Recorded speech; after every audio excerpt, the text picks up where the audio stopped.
বাংলাদেশের খ্যাতিমান প্রবীণ সাংবাদিক ও কথা সাহিত্যিক মঞ্জুর আহমেদ দেশ ও প্রবাসে টানা প্রায় ৬৫ বছর সাংবাদিকতা শেষে সম্প্রতি অবসরে যাওয়ার সিদ্ধান্ত নিয়েছেন। ৮১ বছর বয়সী মঞ্জুর আহমেদ প্রায় আড়াই যুগ যুক্তরাষ্ট্রের নিউ ইয়র্কে প্রবাসী জীবনের ১০ বছর সংবাদ সম্পাদনার দায়িত্ব পালন শেষে আনুষ্ঠানিকভাবে কাজ ছাড়লেন। মঞ্জুর আহমেদের অবসর গ্রহণ উপলক্ষে বৃহস্পতিবার সন্ধ্যায় নিউ ইয়র্ক সিটির জ্যাকসন হাইটসের নবান্ন রেস্তোরাঁয় সাংবাদিক আকবর হায়দার কিরণ ও ফটো সাংবাদিক নিহার সিদ্দিকী আয়োজন করেন প্রীতি সম্মিলনের।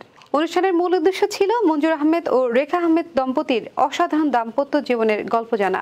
নিউ ইয়র্কে আসার পর মঞ্জুর আহমেদ বেশ কিছুকাল কাজী শামসুল হকের সম্পাদনায় সাপ্তাহিক এখন সময় ও পরবর্তীতে জাকারিয়া মাসুদ জিকু ও শাহনেওয়াজের সাপ্তাহিক আজকালের সম্পাদনার দায়িত্ব পালন করেছেন।